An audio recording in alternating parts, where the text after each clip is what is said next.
Hello again, welcome to the next session. On this video tutorial we will be looking how to correctly complete a Security-1 contract agreement. So basically we just want to make sure that all the areas are completely filled out correctly when it comes to filling out one of these contract agreements for a customer. So what you're looking at here is an electronic version of the same contract that we would normally have for everybody to fill out, and all the yellow areas are the pretty well must-have information areas. So we're going to go through all that and get that information and show you exactly what's required. This way, when the jobs coordinator goes to process and create your job, she'll have, or he'll have, all the information necessary in order to complete it correctly, and it will cut down on the phone calls back and forth trying to figure out exactly what is meant by you, the salesperson, when you fill this out. So let's just get started. Basically, as you can see here, like I said, this is an electronic version of the same contract you would fill out. So what you want to fill out obviously is site name. So typically is where the customer's name could go, along with most importantly the address. If it's a commercial setting, you'd want to put their commercial name there. Otherwise, just the street address is fine. In this case, we're going to do a residential, so it's going to be 123 Main Street. Okay, and first name, I'll put myself down as a contact. Email.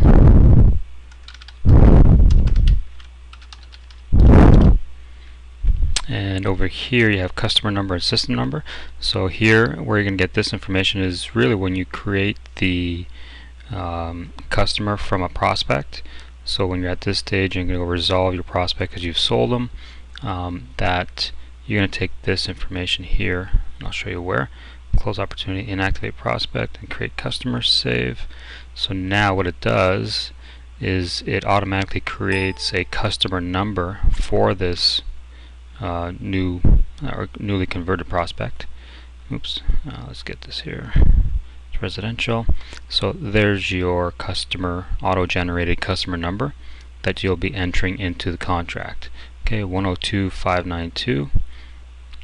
Here it is, 102,592.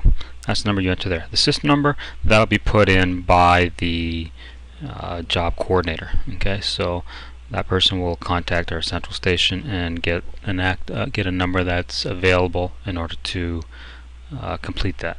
So that you would leave blank. Street address, so this is for the site. So in other words, where we'll be installing this new system or reactivating this existing system.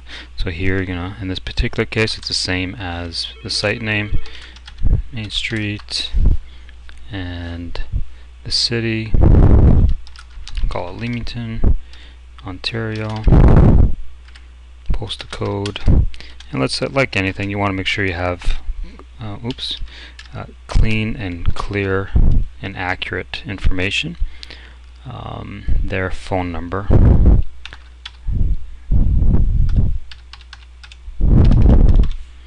and that's really all you need for the site address.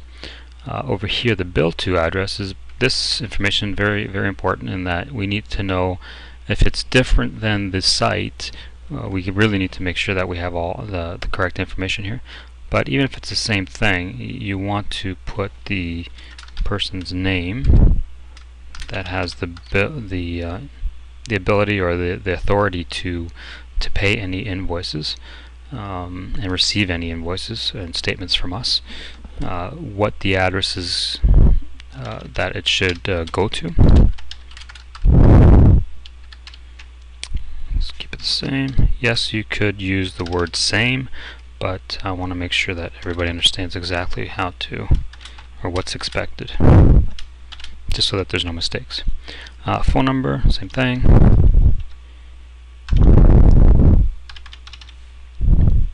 And here again is you want to, if it's different than the address, say this is a commercial setting, you'd want to put in a commercial name here with that address, and then the contact name down here.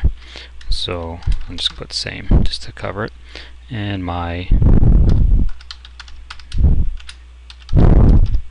email address. This is where all the invoices would be emailed to.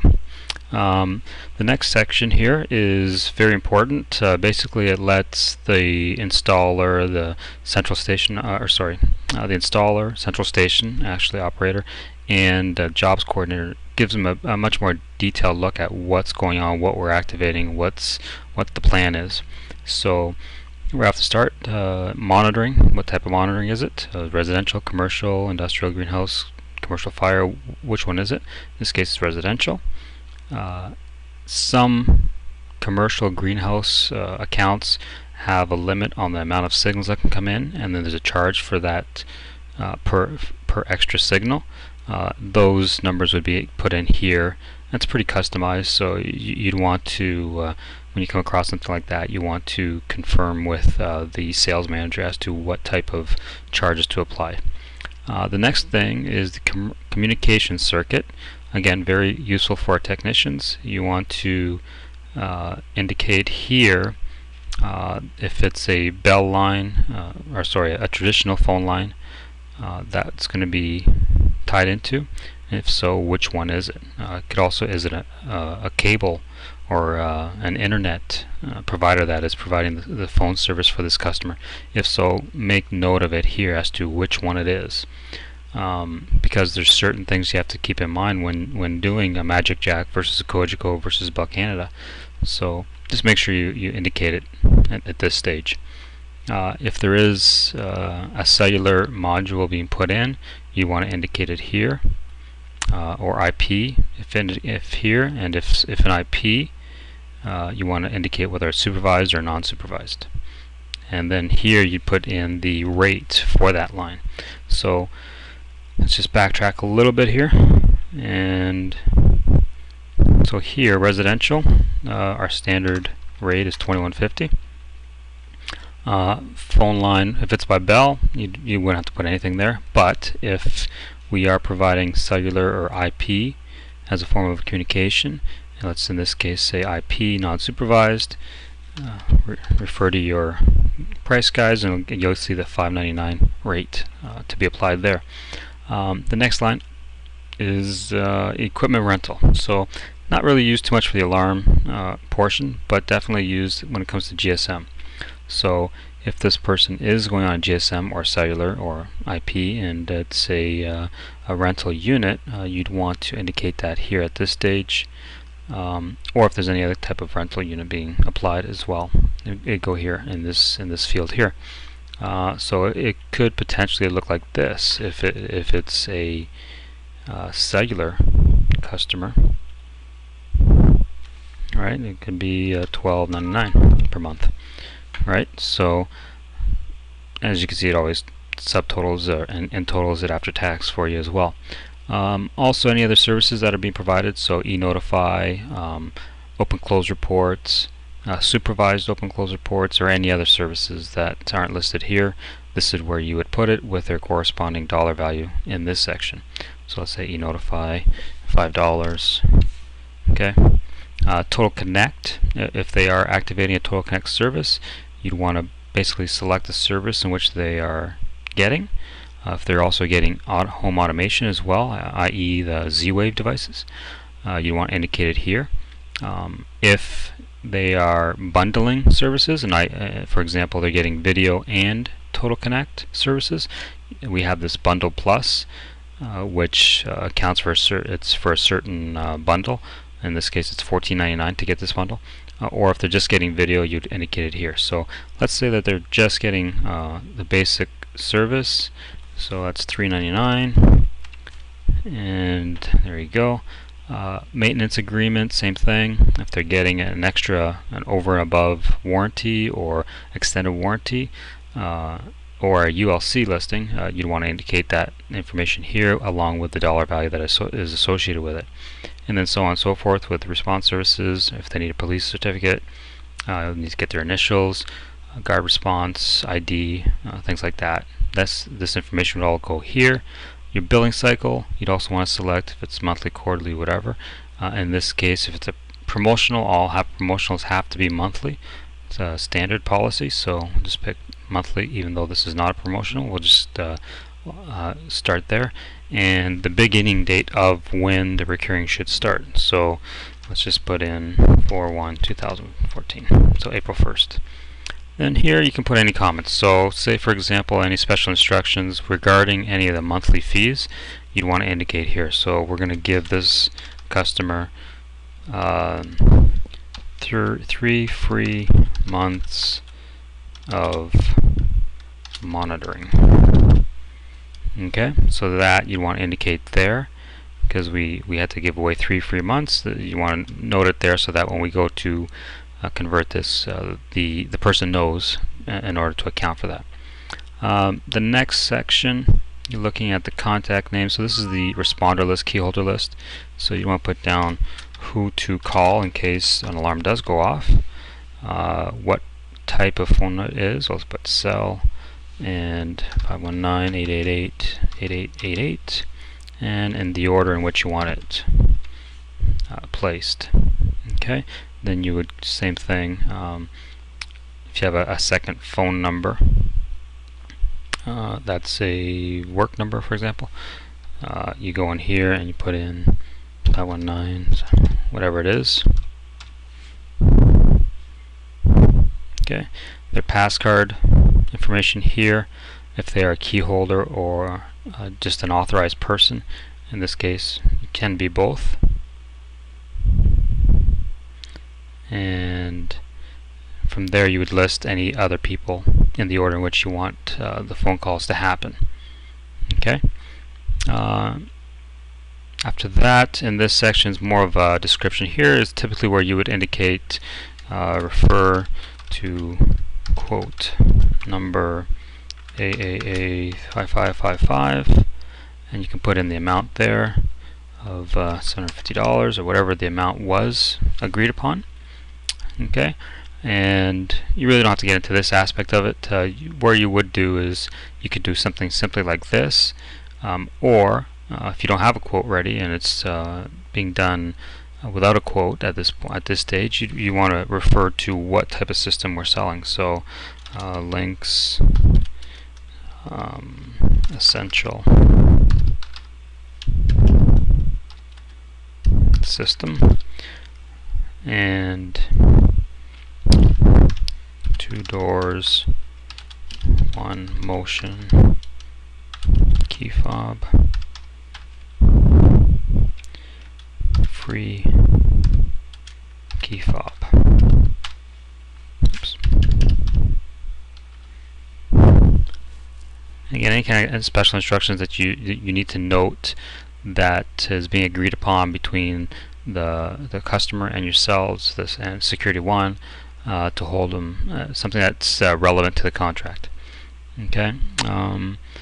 So as you can see, it just holds it up here. You always want to, deposit. You want to get a deposit, ideally 50%, and in this case, you're looking at, call it $425. So there's a balance due upon completion of work, which ideally we want our technician or installer to collect once the job is done. Over here is your method of payment. This is required for anybody doing pre-authorized payment plans with a Visa or MasterCard or American Express. You would select this, put in the Visa, American Express, or MasterCard number, the expiration date, get their signature, and the date in which it was signed. And this would tell the office to then set up an automatic pre-authorized payment using that credit card information. If it's going to be done through a bank, you do not need to fill this out. There's a separate form to fill out for that, and we collect a void check from the customer. Down here you have some acknowledgments that you should have the customer read and initial on. So one here is Security One has provided me with information on alternate methods of communication to Central Station for monitoring, and I've declined alternate methods. So if we've suggested cellular, as an alternate method of communication, and they decline, they want to stick to their Bell traditional phone line, then you would get them to the customer to sign or initial this spot right here. In this case, they are getting the cellular method, the cellular communication method. So there's no need for them to sign at this stage for this one. They do need to sign down here though. I am under the signing officer subscriber, so hereby undertake the agreement basically. So you want to get them to, or you can even print this for your customer, fill this in for your customer if need be. Their signature will have to go here. The date here, salesperson's signature here. Okay. Print their name here as well, and then the installation date that's been agreed upon. Now the installation date is pretty key because that's going to be the start of the contract, the start of the recurring, the monitoring, so on and so forth. So this is the crucial date to make sure you have indicated in there. Okay, so basically, and just so you know, there's the whole backside of the agreement that can be reviewed if you wish with the customer, but ideally we just let them review that on themselves. Passcard, oh, I almost forgot. Passcard, you want to make sure, that's what these two fields are for. Ask them for a passcard code, password, call it. Keep it simple, easy to remember. Try to avoid phone numbers, things like that. Names are great, but try and just make sure you get that information from them. Alright, and that pretty well concludes the how to correctly complete a SecurityOne contract agreement, and I look forward.